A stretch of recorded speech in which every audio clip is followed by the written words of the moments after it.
As your party crawls through the catacombs of a wealthy yet nefarious Highland noble, your rogue peeks around the corner and sees two glowing blue eyes staring back at them. The DM tells you to make Constitution saves as you feel your feet and your elbows and your arms all seize up.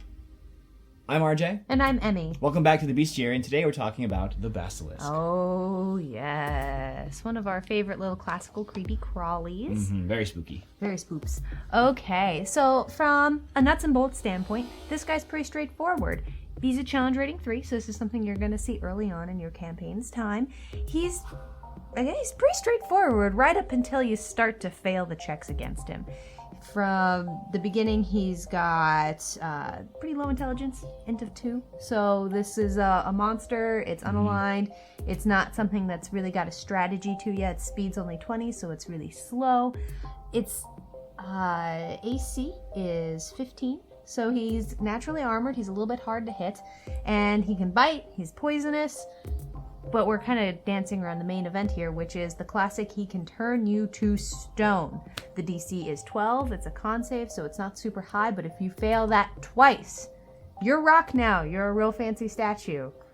Yeah, I really am trying to wrap my head around how I'll go about this in an encounter, because as soon as the DM says roll initiative, you've got to think quickly on your feet of how can I attack this creature without looking into its eyes, and always consider, okay, can I make this save? Because you get to, upon locking eyes, you have to make the save. And if you fail that save, you have one more chance at the beginning of your next turn to make that. And if not, it's going to take a long time for you to turn this effect around. Yeah, you're going to be at disadvantage with him a lot.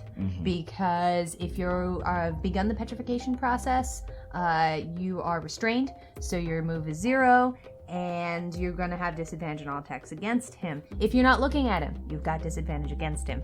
So it's a little ugly. It's a little ugly. I'm definitely also concerned about the fact that it says you can avert your gaze from the Basilisk at the beginning of your turn, but then until your next turn, you can't see them at all. So you're going to have to figure out something to do with your time, with your turn, whether that's aiding your tank, your fighter, or your barbarian, who might get advantage on Constitution saves. To help them turn the corner on this guy, because at 52 hit points, he's going to take a few rounds to get him down. Yeah, you're going to be swinging blind, just... And from just a viewing perspective, this is an old little monster. This is one of these guys that you would actually find in a bestiary. Way back when. That's the title. And he's designed pretty classically. He's got the little 8 creepy crawly legs. He's coming for you again real slowly, but it doesn't mean it's not a pain in the butt if he's still coming at you and you can't move. His speed is kind of irrelevant. I also really love that these creatures can occur typically underground, because it's going to lend themselves to dim lighting. If they get a surprise on you, you automatically have to make that save. There's if you do not want to come around the corner and just you want your rogue to scout out, to stealth out, to see if they somebody with a high passive perception needs to know where this thing is right away. And it has dark vision. It's probably going to see you first. And the thing about the petrification is that it's not something that goes away at the end of the day. This can only be cured by 2 things. One is Greater Restoration spell. 5th level spell. It's a 5th level spell. Expensive. Only a few classes can pick it up. And again, this is a challenge rating 3, so you're probably going to encounter this as soon as level 3 yourself, which means you're probably only going to have 2nd, maybe 3rd level spells at the most. It's going to take, I would say, the better part of a year's worth of campaign to get that back. Or you can drag your buddy to the nearest temple and really hope that they have an adventuring level cleric there, because gross. The other thing that can cure it is the digestive fluids from its own gullet. Yeah, a little anatomy lesson here. As the basilisk petrifies its prey, it can then the straws have the strength to then eat them, which is terrifying from a player's perspective as well. That knowing this creature can eat stone. But as the food enters its stomach, its digestive fluids and its bile start to then return it to a more natural and to a more organic state. Therefore, it can be digested.